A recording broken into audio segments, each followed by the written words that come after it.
Hello, everyone. Welcome back. Today, we're going to do another episode of Brandon Apocalypse 2022. And the subject of today's video is um, Lynx 12 semi automatic AK 47 shotgun um, versus your more traditional pump shotgun. Okay. Uh, I did a must have guns for the Brandon Apocalypse video a couple of weeks ago. There was 4 guns I included: AR-15 with a 5.56 bolt, a 22 conversion bolt for that AR, a Glock Gen 3, either original or clone, as a backup gun, Palmetto PX9 9mm AR style rifle that takes Glock mags, okay, and then the Lynx 12 shotgun. Now, the reason why the Lynx 12 is on that list is because um, I wanted a gun that was capable of hunting uh, fast moving targets like birds that are flying through the air or rabbits that are running. That's not something I can do with any of the other guns. So that's why the shotgun needed to be on that list. It allows me to hunt certain types of animals under certain conditions that I cannot do with any of the other guns. Now, if at all possible, if I'm hunting, I would rather hunt with one of the other guns. So if I'm rabbit hunting and I see that the rabbits are, I live in an area where the rabbits stop and eat. Uh, there's lots of them, hanging out out in the grassy areas. I would rather use my 22s. Okay, the reason is because I got a lot more 22s. So I told you guys that as far as ammunition, you should have a minimal of 5,000 rounds of 22. You can get those right now for about $300. The main issue here is space conservation. Okay, let's look at this ammunition over here. Over here, I have 1,000 rounds of 5.56, weighs about 25 pounds. Okay, over here I have 250 shells, 12 gauge. Okay, also weighs about 25 pounds. So for the same weight, for the same 25 pounds, I got 250 rounds versus 1,000 rounds. Okay, so in my prior videos, I told you guys to have a minimum of 4,000 rounds, 5.56 ammo. I could only tell you guys to have a minimum of 1,000 rounds of 12 gauge because 1,000 rounds of 12 gauge is going to take up the same space as 4,000 rounds of 5.56 or 4,000 rounds of 9mm, 9mm being even more compact. Okay, so because we have a limited amount of 12 gauge, we're only going to use that when we absolutely have to use it, and that's for while birds are in flight or rabbits are running. Okay, nice thing about the 12 gauge shotgun, right? It also gives us a self defense capability. Okay, because even though we're mostly going to be hunting with birdshot, um, we can have some slugs with us, right? Now, you're not going to have a whole lot of slugs, so unless you live in an area where you are actually hunting large animals like moose or something, where you need slugs, then I would change. I wouldn't have. Maybe I would have less birdshot, more slugs, right? But in my case here, there's no moose around here, so I'm going to be doing most of my hunting either with the 5.56, which I got lots of, right? Or the 22 long rifle, which I have lots of, right? I can hunt those small rodents with the 22 long rifle. The deer, I can either use the 5.56 or I can use the 9mm rifle. Okay. In the prior videos, I had mentioned that the animal that you will most likely be hunting and eating will be wild dogs and cats because there's going to be corpses all over the roads. The dogs and cats are going to start eating those corpses. They're going to start multiplying. So you're going to have lots of cats and dogs to eat. So that's most likely the animal that you're going to be hunting, and you can hunt that with the 9mm rifle pretty good. Okay, but in some instances where you need to hunt birds that are in flight or rodents that are running, the 12 gauge, you can't do it with anything other than the 12 gauge. So we need that gun. But the good thing about the Lynx 12 is, take a situation now where I'm hunting, right? I'm bird hunting or I'm rabbit hunting. I've got my my magazine here full of bird shot. But now let's say I see somebody on my property. He's not supposed to be there. I don't want other people hunting on my land. I want to get rid of him, right? I want to ask him to kindly leave. Before I do that, I want to basically get the birdshot out of this gun and put something else in there, like either buckshot or slugs. I prefer slugs, just because the buckshot I have seen, past 75 yards, it starts opening up too much. So I'd rather use slugs. But either case, I need to get the birdshot out of there. Basically, take the safety off, get the magazine out of there, get that out. Take the next magazine, right? That's got either the buckshot or the slugs. Rock that in. Get around the chamber. I'm ready to go. Okay, so now I got a full magazine of either the buckshot or slug. Okay, let's consider the pump. So let's look at the pump over here.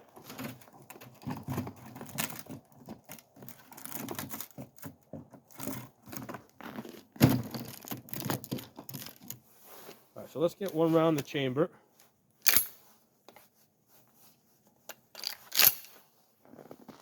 I'm not gonna bother filling up the whole tube.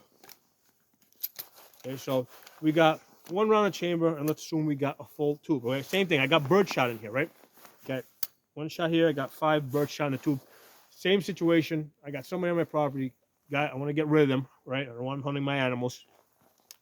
Before I approach them and ask them to leave, I want to get the birdshot out of here. Put the slugs in. Okay. Now, what do I gotta do, right? I can either pump this 6 times, right? Hold this, pump this 6 times to get it out. I mean, another option is to pump out the one that's in there, turn this upside down, get that one out, right? And then reach into your other pocket, get the slug in there, right? Okay. So now what I can do is I also, basically I got an extra slot in the tube. I can take another slug,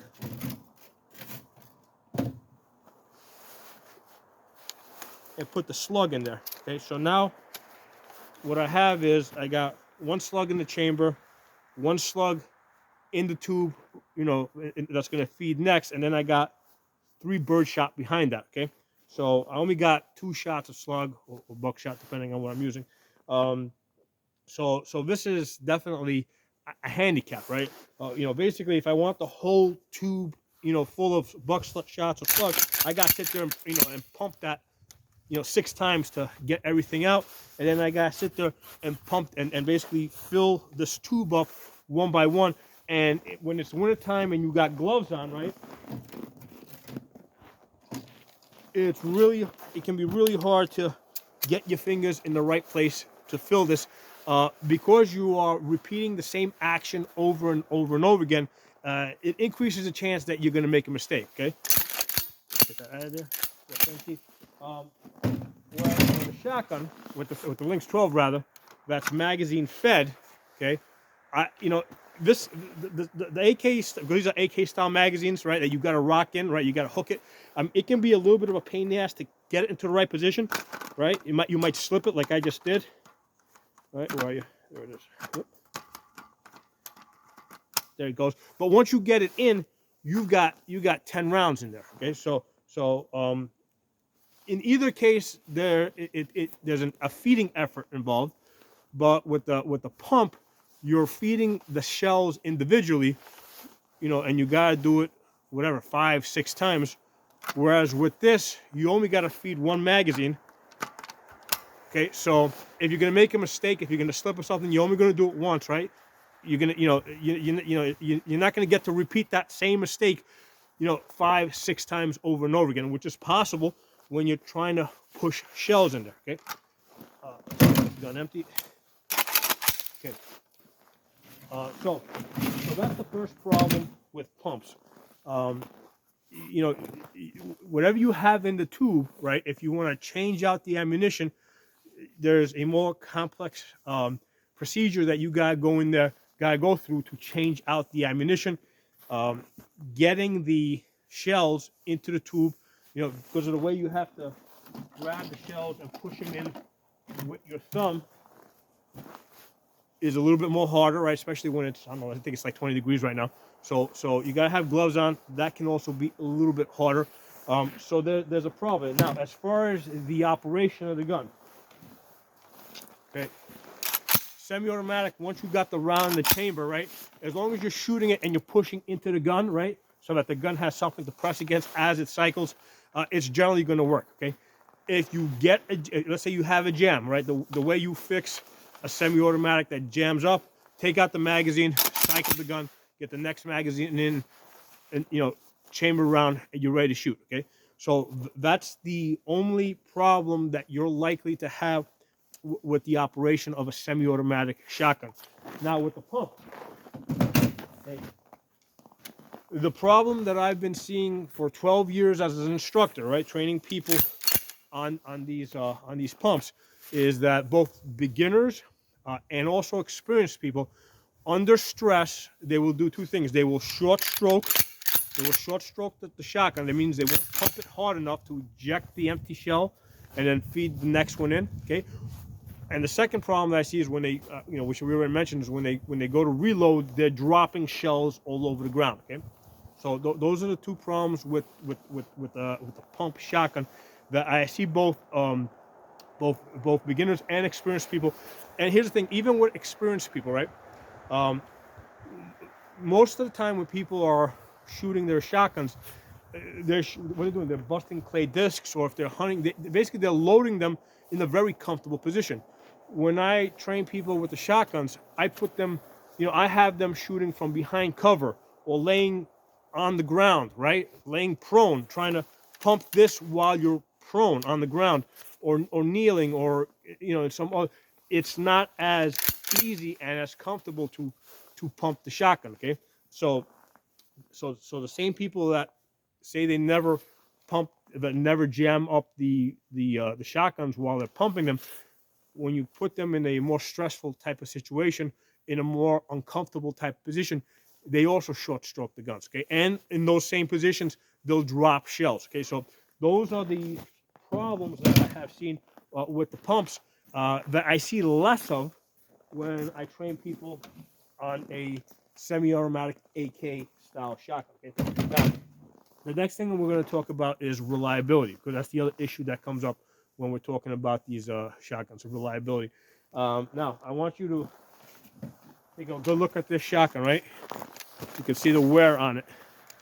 Okay, this shotgun has about 3,000 rounds on it. Okay, which for me is like nothing. Okay, I mean, I got my Glock 17 has 90,000 rounds on it. I got AR-15 that I completely wore out the barrel, you know, at 21,000 rounds. So for me to say that this shotgun has 3,000 rounds on it, to me is a very low round count, and still. I actually broke something in this shotgun. Now, most people say shotguns don't, you know, pump shotguns don't break. They don't shoot them as much as I do. Okay, most people won't even shoot 500 rounds in their shotguns. When you load the shells, right?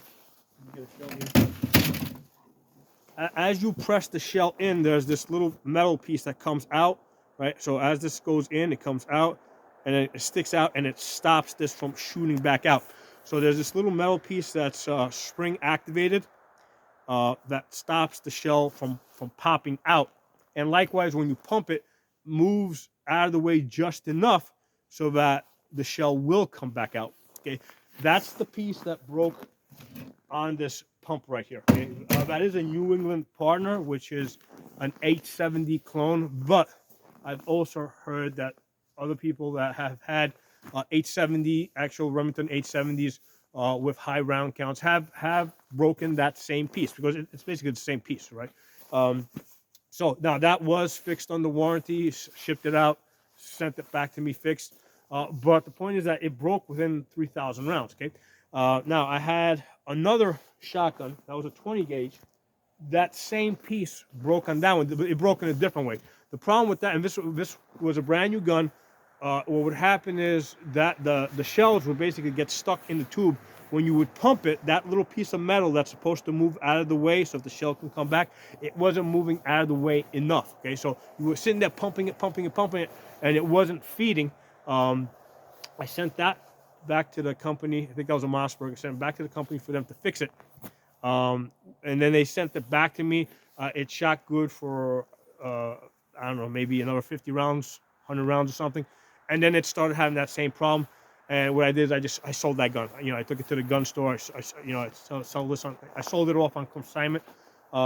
Basically, I had, because I already sent it out once, and it came back broken. I had enough of that gun. Okay, so that was the second pump that broke on me. Okay, and then the third one is this one over here.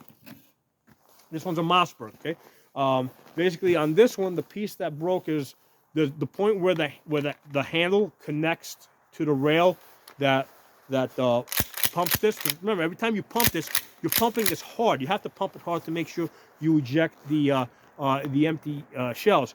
So the point where the handle connects to the rail, it broke, and I had to get that replaced. Okay, so I've broken 2 shotguns, and one was, you know, 3.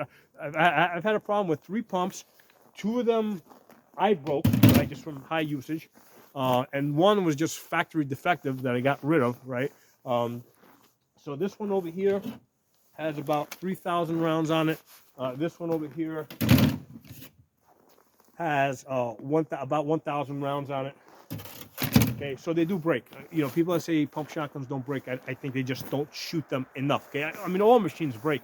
Now, this Lynx 12 here, okay, I broke this thing too, right? First of all, the recoil spring wore out at about 10,000 rounds, okay? So I had to change out the recoil spring. And then at 11,000 rounds, the bolt broke, right? The bolt itself, the little tail, I did a video on that. And I had to basically replace that. So all guns break. I've broken this gun, but this gun went up to 11,000 rounds before anything broke on it. I have 2 Sega 12s that I've retired.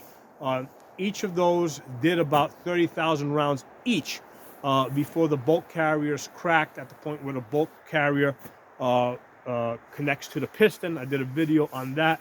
I think it's like Lynx 12 3,000 round review. You can look at that one. You can look up that video. But the point is that I have two Sega 12s. Those are Sega 12s. 2 Sega 12s that went 30,000 rounds before the bolt carrier cracked at the point where the piston meets the bolt carrier, right? And then at that point, buying another Sega 12 was not available. They weren't importing anymore. So that's when I went to the Lynx 12. I've got 2 of these Lynxes now that are up to 15,000 rounds. So this one broke at 11,000 rounds. The other one that I have that's up to 15,000 rounds. On that one, all I've had to do is replace the recoil spring, okay? So the bolt on that one's been doing fine. So as far as reliability, it seems to me like these AK shotguns are very reliable when, you know, compared to the pump, which is not to say you may not have a pump that has a really high round count.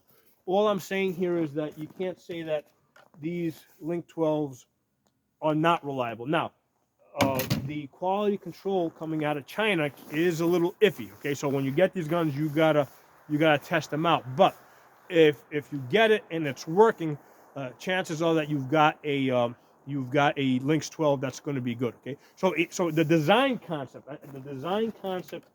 of the Lynx 12, which is basically an AK shotgun, I think is superior. I think it's a much simpler design in the sense that the biggest point of vulnerability for the pump is the point where you're pumping it, right? Because that's you're pumping it hard in order to make sure that you don't short stroke it, and the shells staying in the tube, you know, feeding and, you know, basically staying in the tube when they're supposed to stay in and coming out when they're supposed to come out. That's not an issue with this because it's in the magazine, and all you have is the feed lips holding this in place, and then the bolt, which is a heavy piece of metal, goes forward and pushes the shell into the chamber. And if this breaks, then, you know, you just go to replacement. Okay. So the weakest point of any gun is basically the feeding device. Okay. You know, on a revolver, you know, it's the cylinder. You know, a lot of times the cylinders, as revolvers get older, they'll lose their timing. The gears start wearing out. You know, people that say revolvers never break, don't shoot them enough. Okay, I've broken many revolvers. Okay, I've actually had companies had to replace revolvers for me. So I break revolvers. I break all guns. You know, when you do as much shooting as I do, the revolvers actually wear out a lot faster than most of the other guns, just because you've got those fine gears that have to, you know, match up, and the timing has to be perfect, and all that. The You know, the pumps compared to other guns, like I said, I've broken both of these at less than 3,000 rounds, right? So the track record that I've seen is that the pumps are more likely to break than any of your other semi-automatics. Okay, again, it has to do with the fact that you got to pump it hard, and also the fact that you know, the feeding system is such where you've got this tiny little piece of metal that when you feed the shell, that holds that in place, and then when you go to pump it, it's got to move out of the way just the right amount so that the shell will come out, so it can go into the chamber. Okay, so that's an area of vulnerability. Okay, so that's the reason. Okay, all that information there is the reason why I have the Lynx 12 on my must-have gun list versus the pump. Okay, combination of easier to work the gun, right? And also, I've seen that the AK shotguns are more reliable. So, if you guys got any thoughts on that, drop in the comment section. If you disagree, that's fine. You know, I'm perfectly good with that. You know, just, you know, we can have a discussion about that. Let me know what your thoughts are. If you're not a member of the channel, subscribe, hit the bell button so you get notifications. I'll talk to you all soon.